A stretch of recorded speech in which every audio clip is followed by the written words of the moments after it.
Good morning, everybody, from UPIC, University of Plymouth International College, here in Plymouth, in the southwest of England. Good afternoon to all of you who have joined us from Sri Lanka. It's great to have you with us. We'll start with some introductions of the UPIC team to begin with. So I'm Tim Gutzel. I'm Director of Marketing and Admissions for UPIC, and I'll pass over to my colleagues to introduce themselves. Mary, do you want to kick off?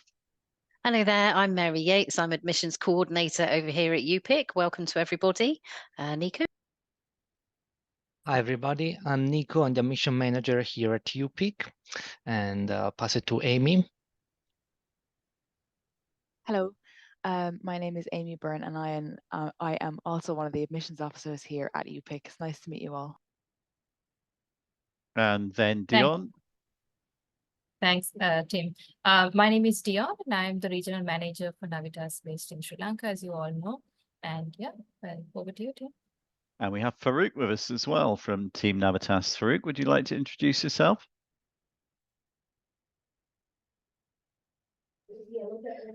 Hi, good morning, everybody, and good afternoon for those who are from India and Sri Lanka, I guess. So I'm Farooq Azam, and I'm the admission officer and journalist for UPIC.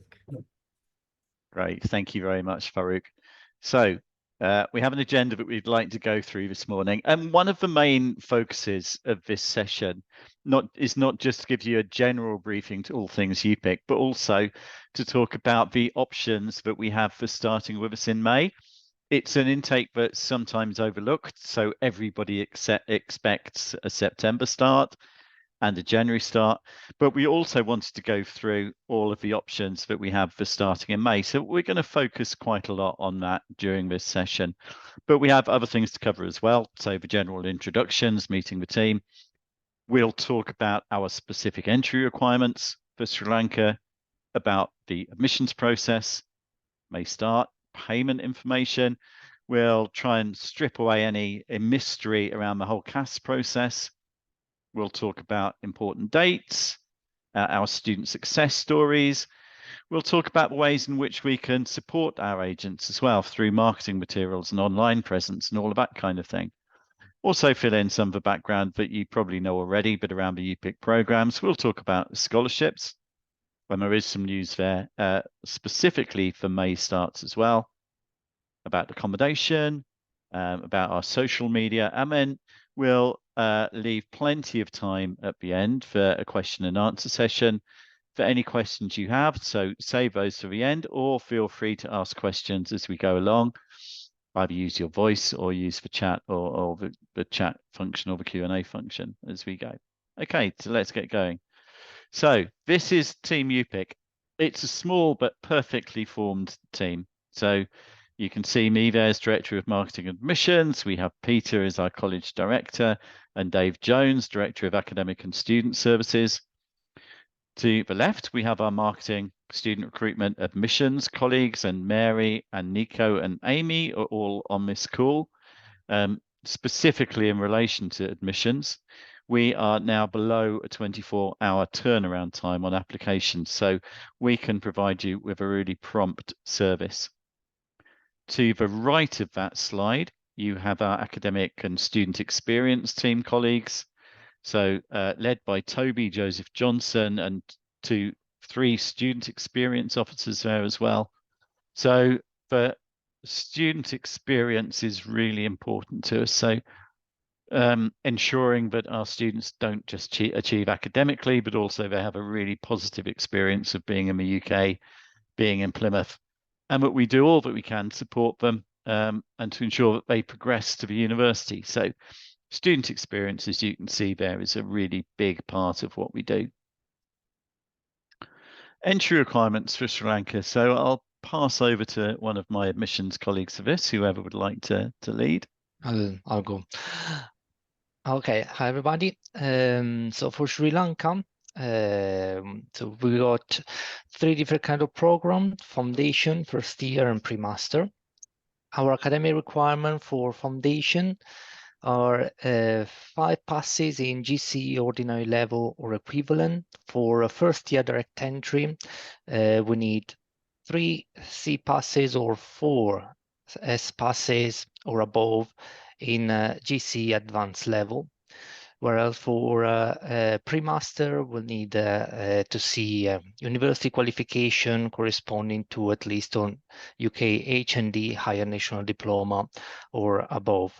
For some programs, we will request some good grades, so at least a C or above in maths and science, for example, for health and human sciences, or in maths and physics, for example, for the engineering program, or just good grade in maths, for example, for computer science, economics, and accounting. But please feel free to ask questions if you have a query about a specific program. With regard to our English requirement, the most common test that we receive is academic IELTS. And for foundation, the minimum score acceptable is 5.5 overall, with no less than 5.5 in each band. For first year direct entry and pre-master, the minimum score required is 6 overall, with no less than 5.5 in each band. We do consider also the PT academic exam with a minimum score of 59 overall and in each band, but that would also require an extra condition of university approval. So the university will want to review all the documents, and they will take the decision when we can progress or not with the application. For all students from Sri Lanka, we'll also request a personal statement questionnaire to describe why they've chosen to study at UPIC and University of Plymouth, why this specific program. In case of a study gap, we'll also request a CV showing what they've been doing since the last time they studied. Of course, we need a CV without gaps.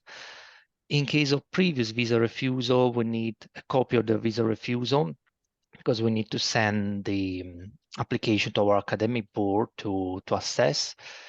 If there is any discrepancy in name, date of birth, we need some document to provide evidence to explain the discrepancy, like for example, even just a marriage certificate if there is a change of surname.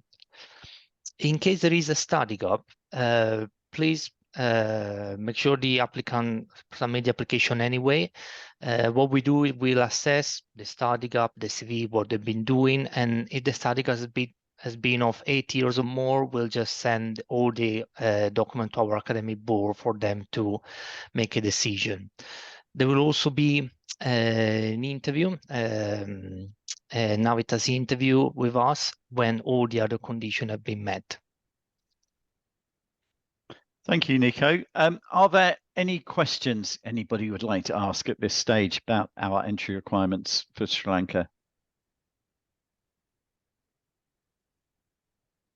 Okay, that's fine. So moving on. Sorry, I would also like to add, in case your student doesn't have exactly the grade that we require, they fall slightly short of what we require for one of our program. Again, please submit the application anyway, because you can always refer the application to our academic board, and they might decide still to make an offer based on, for example, a strong personal statement, a strong CV, or other strong grades that the applicant has got. That's great. Thank you, Nico. So any questions before we move on? Okay, fine. So as I mentioned, we wanted to put some emphasis here on the May start options and to make sure that you're fully informed. There are some really big advantages actually to starting in May, because you can save a lot of time by starting in May. If you start an undergraduate program in May, you go on to the degree program in January. So you actually finish a year earlier than if you started in the following September. So there's a lot of time to be saved. And that means there's also a lot of money to be saved, because there's a big saving there on living costs as well. And also, to be quite honest, it's quite cold in the UK at the moment. By May, it will be a lot warmer. So it's a really nice time to come to the UK at the start of the British summer.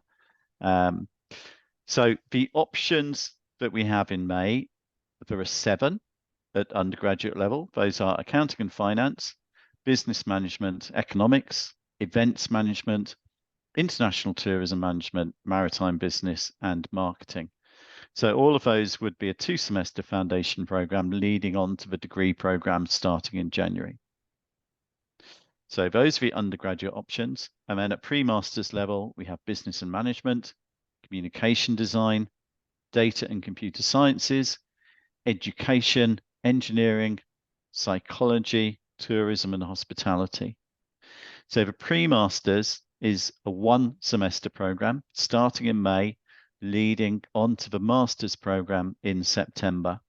So that then would be in effect a 16-month program to complete the masters starting in May with no break between the pre-masters and the masters. So those are the May start options.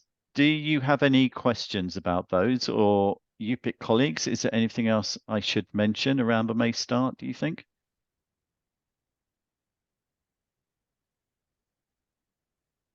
Okay, I've done a perfect job then, haven't I? If there's nothing to add and you have no questions. But please do bear this in mind. So this is the next available intake. We're enrolling already for January, so that has now passed. That opportunity has passed. I think a lot of your students will be thinking, it's too late now to start in January, therefore I have to wait until September. It's not the case. They can start in May, and they can then save a lot of time and money and complete earlier than if they started the following September. Not all of our programs are available.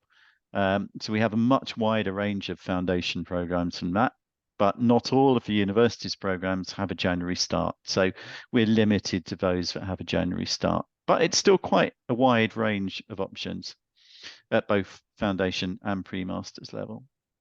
So those are the May start options. And then payment information. Who would like to talk us through the payment information? Mary, do you fancy giving that a go? Yeah, I can do. So we always need our pre-master students to pay 100% of their fee, and that's because it's a short program, so there isn't time to break it down into instalments. For foundation and first year students, we need to have 50% at least of their first year of study fees, and that would be before we can issue a CAS, so that we can ensure that the student will be able to afford their program. Following that, the remaining payment is due in week 9 of their teaching of their first semester. We can now offer payment by Flywire, which they can do through the link on our webpage, and they can also do it through their StudyLink application. Very easy process, and the money comes into us really quite quickly. We have a payment deadline for the May intake of the 5th of April. If we do receive payments late, we would need to ensure that the students can confirm that they can get priority or super priority visa if it's available, because we can't guarantee that we can accept late payments just due to the amount of time that it takes us to do the post-UL, the CAS information, which I'll go through shortly. We also offer NavInsure, which is sort of travel insurance, insurance for the students. It is optional, but they can also pay for that if they wish. If they do, they will need to pay that at the same time as they pay their deposit, because the cover starts the minute that the semester starts. For commission, then you will get further commission when the student progresses. For commission inquiries, if you go via Tim for that, he can answer those specific inquiries that you would have about when you'll get paid and the percentages, etc. Our academic fees for this academic year that we're in at the moment, for foundation it's 15,250, and for first year it's 16,250, and our pre-masters is 9,500. And that's also at the moment a benefit to start in May to beat the price rises, because each academic year the fees will increase, both Navitas fees and the university fees. So we already know that from September you can see a slight increase. The foundation will be 15,950, so you can see that that's £700 more if they start in September. Health and Human Sciences is more of a program because that's a 3-semester program, so that's slightly more. And then the first year it will be going up to 16,950, and the pre-masters 9,950. So you can see a £700 increase going through September, or a 350 increase for pre-masters in September. So we would definitely say beat the rush and come in May. Thank you, Mary. That's a really good point that you make, actually, about it's another advantage of the May start, but our fees go up each September, and they do have to go up a little bit this year. So anyone who starts in May, you do have that opportunity of beating the annual fee increase. So any questions at this point about fees or payments? Okay, fine. So moving on. Moving on to the CAS, there can be some confusion about this. It can be quite complicated, but we can help to make that simpler for you. So again, who'd like to go? Would you like to have a go at this, Amy? I have not heard your voice so far. I'd be happy to, Tim, thanks. Thank you. So as you can see, there's quite a bit of information where the CAS is involved. We have to request a lot of information as the UKVI have particular requirements. And we want to ensure that the student avoids a visa refusal down the line. So you will see first that to start that process, we need the acceptance form and the provisional CAS. A provisional CAS statement is not a CAS, it's something that we require to get us that information to lead to the CAS later on. We need that information to be correct. And then you will also see that if your student is under 18, we need on that form the parental details and that of a UK guardian. We then do check with said UK guardian to verify that too. So please just help the student ensure that those details are correct. The next step is we will then send you a precast checklist link. So it's a step-by-step thing. We need the first step before we then proceed. Once we get to requesting a bank statement, there you will see a lot of guidelines attached to that. Again, they are UKVI requirements. So until we have what we need to proceed, we will, we may have to continue asking for them. One of the main things is that the bank statement does need to be in either the student's name or the parent's name. We won't accept anything else, and that also goes for and anything that is not in the student or the parent's name. We would have to question it. Once the bank statement is fine, we can then start to process the CAS. And then that will be the last thing the student will need to apply for their visa. As Mary mentioned earlier, if we don't have these details in time, we would potentially need to ask that the student confirms application for a priority or super priority visa if they are available in Sri Lanka. And this is to ensure that we do get the CAS in time to the student to apply for the visa in time to travel. There is quite a lot in there, so please do ask us if you are uncertain about any of the requirements. Have I forgotten anything, Mary, there? No, good job. The only benefit as well that we have at UPIC here is that the three of us have CAS issuer status. So we are the ones that will issue the CAS. So it is quicker because we don't have to refer to the university. So that's a benefit of being in Plymouth. Thanks, Mary. Thanks, Amy.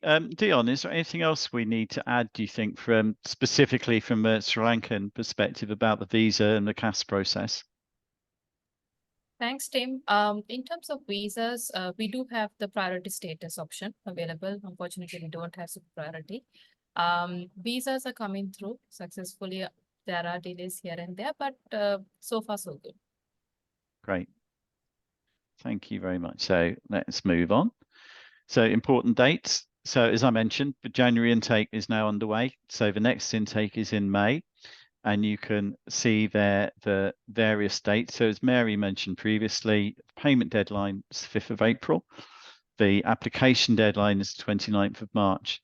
They may seem a little bit early, but what we're doing here in effect is tracking back from the last enrollment date to ensure that we have enough time to complete all of the stages in the process. So to collect the payment, to issue the CAS, whether that's standard or priority, so that students can get here in time for enrollment. These are the deadlines that we set. We ask people to try to keep to these dates if you possibly can. But if you need some flexibility around this, we're absolutely able to look at each case individually. And if you need a little bit more flexibility around this, but you do have the possibility to get everything organized in good time, then we can certainly offer some flexibility where it's appropriate to do so. So those are our May dates, and then the next intake after May is in September. Enrolling students pretty much up to the end of September, and then the start of that process, the application deadline is the end of July, with the payment and CAS deadlines in August. And then we start enrolment for undergraduate programs on the 9th of September, for postgraduate on the 16th of September. So those are the important dates for the next 2 intakes. And then a bit more generally about student success, I just did want to say that this is really important to us here at UPIC. And I think we know that all of our agents deal with more pathway providers than just Navitas. But one of the really important things about Navitas and about UPIC is that student success is very important to us. You can see the number 85% there. So we have more than 85% progression of students from our pathway programs to the university's degree program, and more than 85% of the students who join UPIC graduate successfully from the university. So student success is really important to us. We don't just want to admit students, collect their fees, let them fail, and we go home again. This is all about students joining UPIC as the start of a journey, the start of a process which leads to their successfully graduating from the university. UPIC students now have an equivalent number of first class and upper second class degrees awarded to them as are awarded to international students who join the university directly. So when you think about that, students are joining UPIC from a lower level or with slightly lower grades. They're leaving the university with degrees which is just as good as direct entrance. So that must mean that we are adding value at UPIC, that we're helping our students to succeed from a slightly lower starting point. Our students also have equivalent module outcomes to home and EU and other overseas students. So again, starting from possibly a lower base, but going on to achieve just as well as students, international students who join the university directly. Student success is really important to us. Health and human science students have some brand new facilities to enjoy. Who would like to talk about this? Because I have to admit, I've not been in that building yet, but I know that you have, Mary. It's a wonderful resource. This was just opened this academic year. It's a space really close to campus, just we can see it from our window. And it's a multi-floor building, and it is really well resourced. There are some state-of-the-art resources. They've invested 33 million in this, and it's a real flagship building, but not only that, set of resources. So there are rooms that are set up specifically to look like rooms would in a hospital, and treatment centres. There are resources in all of the areas that are current and usable. The lecturers and staff over there report that this is great because they don't have to book resources. They can just know that they have resources available for the students to be teaching at all times. There is we've forgotten the name again, haven't we, of the there's on the bottom left picture, there's a table which is effectively a huge computer screen, which enables students to delve into all aspects of the human body in all sorts of ways, and find information on there. It's a really good resource that our students would get as part of their training. Our health and human science programs are available in September. They are 3-semester programs to give them a good start into the university, but what a brilliant resource that we can really be proud of to start with this year. Thanks, Mary. It's a great resource also because the building in which this is located in City Place has had for many years been effectively derelict. And the university has come along and improved the building, and it's directly above the station a train station, which is right on the end of the edge of the campus. So anybody now who comes through Plymouth on a train sees this really impressive, newly modernised building, which is a great introduction to the city and the university. So yeah, we're really proud of this. But we must remember what that table is called. It's very high tech, very exciting, but we're none of us health professionals, but there's some great facilities in there. I believe it's called, well, the name we call it is a virtual anatomy table, but I think the official name for it is an anatomage or something like that. It's something you can Google if just to give you an idea of how just how good and efficient the equipment that they use is. Brilliant. Thanks, Amy. So what can we do to support your marketing efforts? We have a brand new mini brochure available. You're welcome to copies of that. Just let us know how many you would need. It's a 20-page brochure. We have a brand new promotional video, which is 2.5 minutes in length, and we have sections, about 30-second sections that we can share as well. The brochure you can have as a paper brochure, or we can send you a digital copy of that.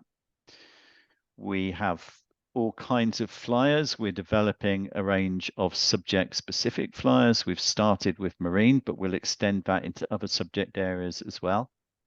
So we have all of these resources available, but then if there's anything specific that you think would be useful, we also, for example, shared a May Start flyer with you recently, but anything else that you think would be useful, then please do let us know, and we'll see what we can do to create that.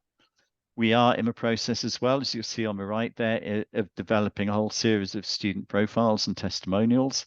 So we'll be sure to extend that to Sri Lankan students as well, just as soon as possible, but that's a big work in progress for us. I won't spend too long on this because I'm sure most of you know us well and the subject range that we offer, but I just encourage you to remember the number 3. So programs at 3 different levels: foundation, first year, 3 masters, and 3 intakes during the year: September, January, and May. Wide range of all of the programs we offer are available in September.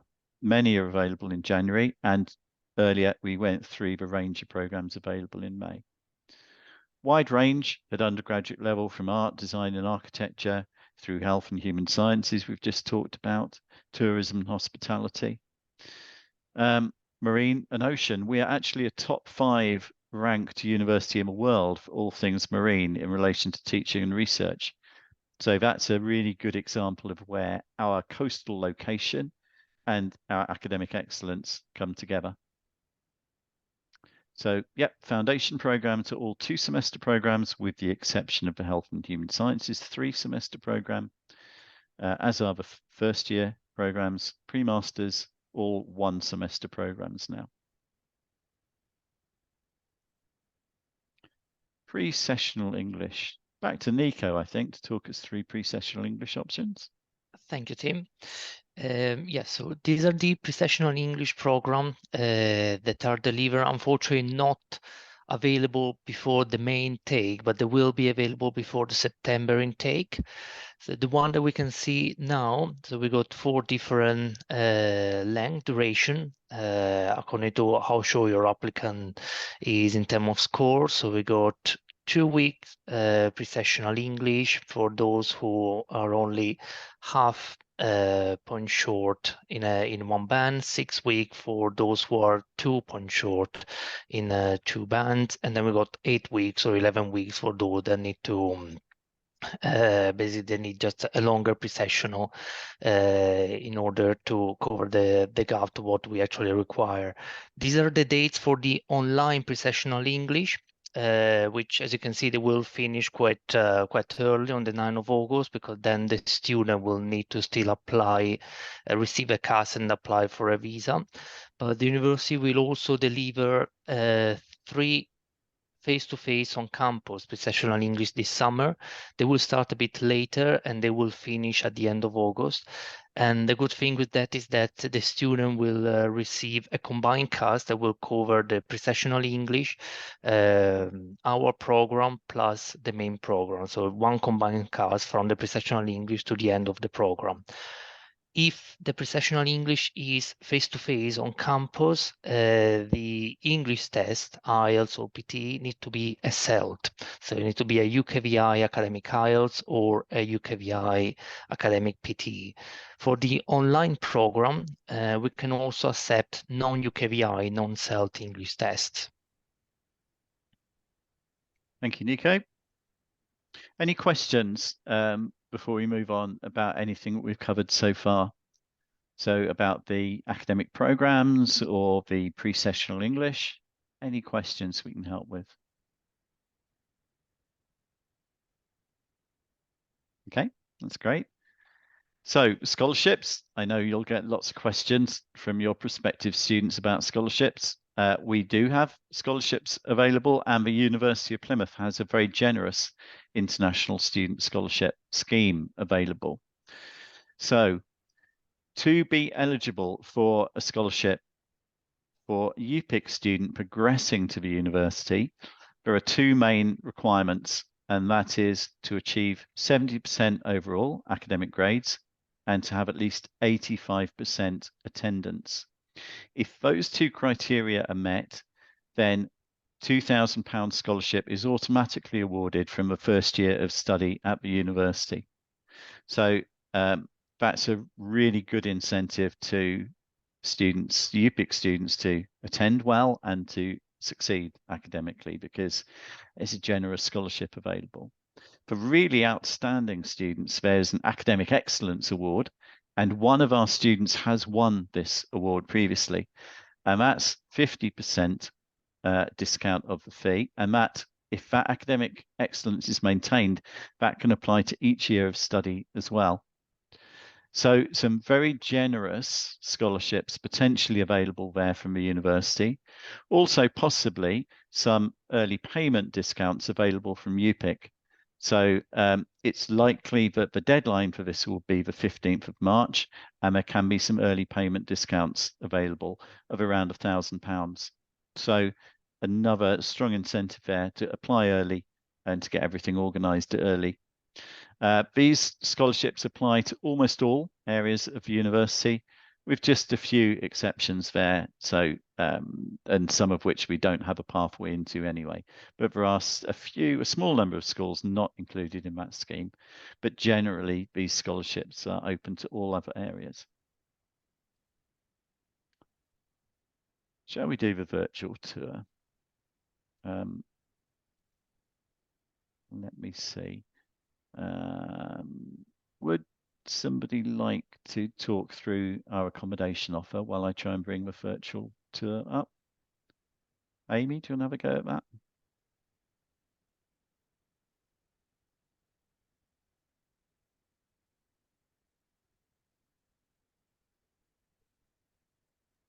No? Okay, oh, sorry, sorry. So we work closely with Clever Student Lets, but obviously accommodation is available. There are other companies available to use. We just work closely with them because we have regular meetings with them and we have a good relationship with them. So all of our accommodation is really close to campus, no more than 5 to 10 minute walk. There are a range of rooms available. There's ensuite accommodation. There's various types of rooms available. You get a complimentary bedding pack for each student, and the Clever Lets team will ensure that there's help specifically on moving day to make sure that the students are settled into their accommodation well. Prices currently start from around £100 a week, and we have an online application form on our website which takes away the worry of having to find another provider. Again, it is paid separately, so we don't collect the money for that, but the accommodation link is on our webpage, and we work closely with them. So Toby's team, the student experience team, liaise very closely with them. Your students will need to ensure that they have secured accommodation, and they'll need a tenancy agreement before they can actually enrol. So we would recommend that you sort of start looking at the same time as they're heading towards their unconditional offer. Really look closely at what accommodation is available. It might be something that is asked during an interview as well, to make sure that a student is really clear on the costs that they'll have to pay. So we do have a really good link with Clever, who provides such good accommodation for us. Thank you, Mary. Now, let me see if I can launch our virtual tour.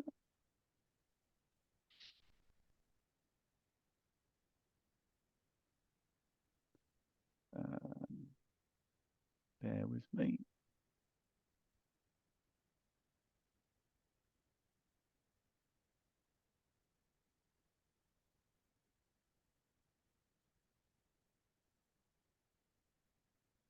Nearly there. So you have to launch the drone. It takes a while for our flyover. There we go. So what are you, can I just check what you're seeing now? Are you seeing the virtual tour on your screens? Still the accommodation slide. Is it?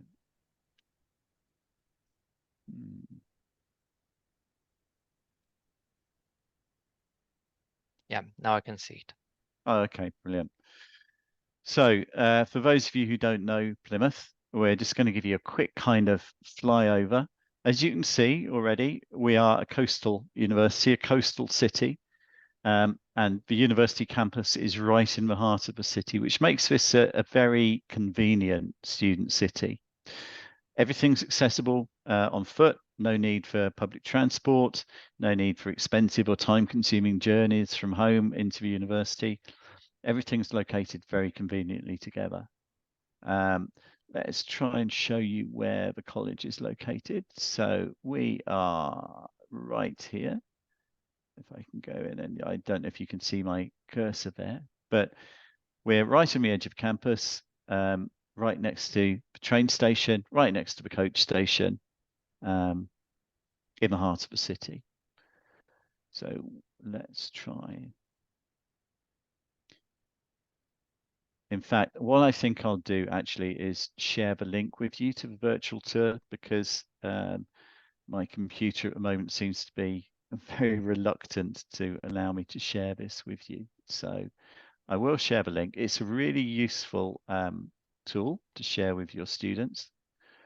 But I don't think I'm going to be able to demonstrate it effectively for you now, and I don't want to waste everyone's time. So just bear with me and I'll stop that.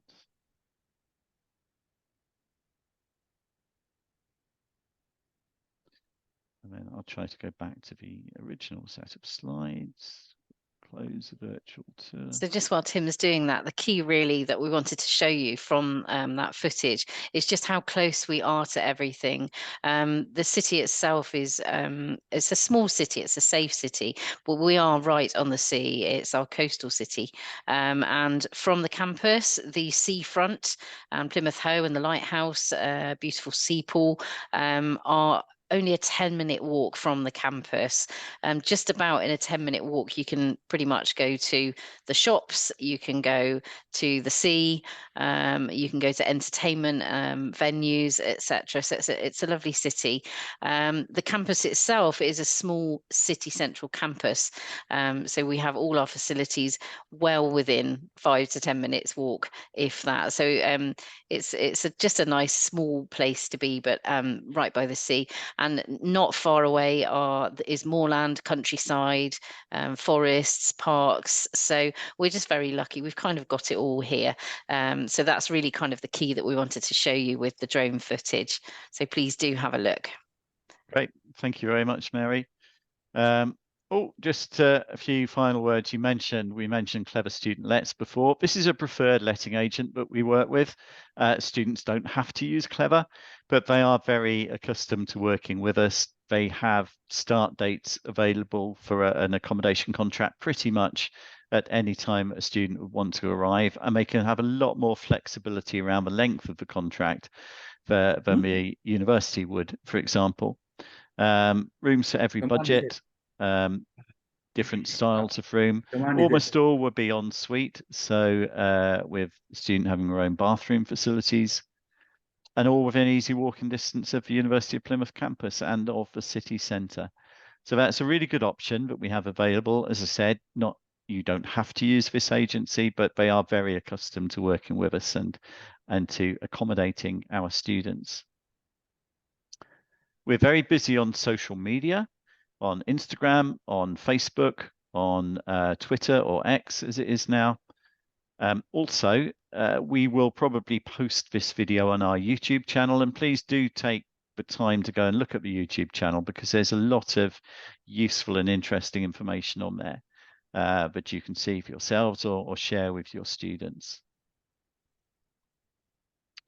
And then finally, on to some frequently asked questions. So what we'll do here is just do a little bit of role play within the team, because we more or less know the answer to these questions.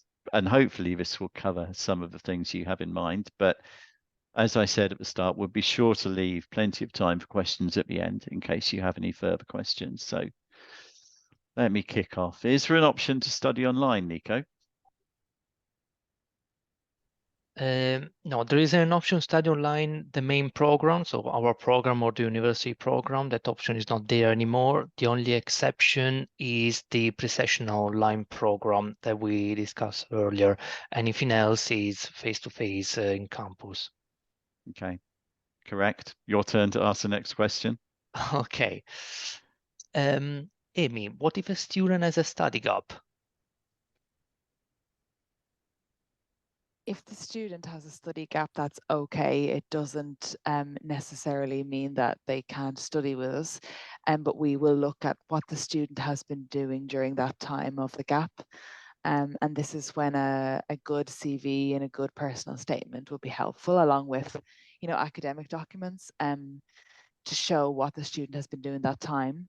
Our academic board will then look at that as a whole and make a final decision.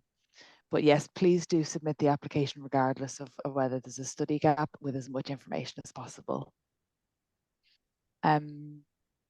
Mary, can a student book accommodation outside of Plymouth? Well, the main rule we have really is that a student should be able to get to lessons that start at 9 and make sure that they can get home fairly quickly afterwards. So there's accommodation readily available within Plymouth. So there shouldn't be a need to be outside of Plymouth. There are some sort of small suburbs that would be okay. So strictly, we can't say no, but really it's commutable distance, so you wouldn't really want to be traveling for more than half an hour, and really there's no need. So we would say try to be in Plymouth. Your turn to ask the question, Mary. Tim, do students have to attend class every day?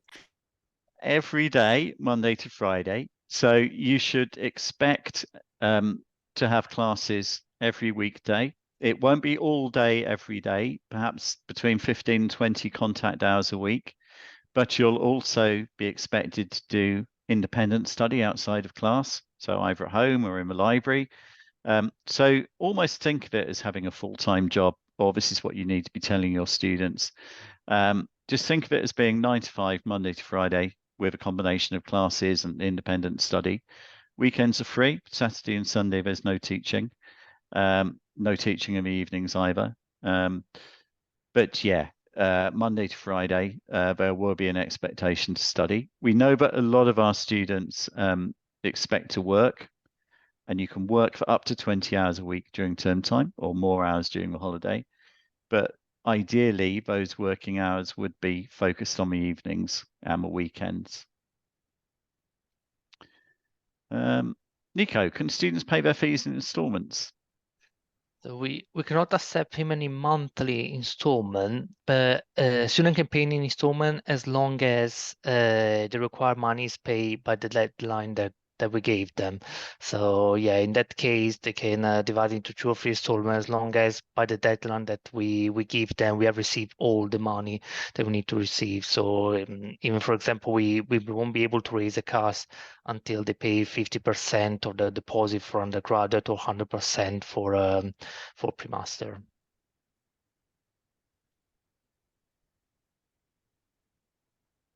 Are there any opportunities for part-time work? Amy? Yes, there are, being a student city, there are a lot of businesses and employers around the city who hire students. The university often will hold a careers fair in which the students can attend and get information about any prospective jobs. And we also do recommend or signpost students to places that may hire. Students need to remember, as per their visa, that during term time they shouldn't be working more than 20 hours a week. Outside of term time, they don't have that restriction, but they need to be mindful of that restriction should they be lucky enough to get a part-time job.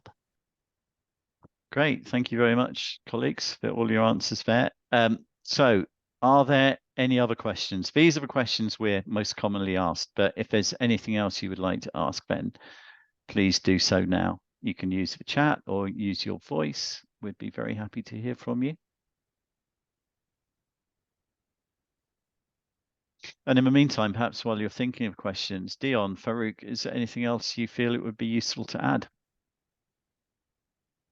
I think you have perfectly covered everything, Tim.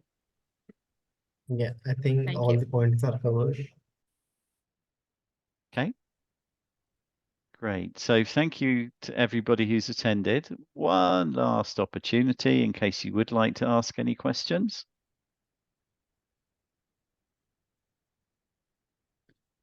That's fine. If not, when I have the link to the recording, I will share that with you.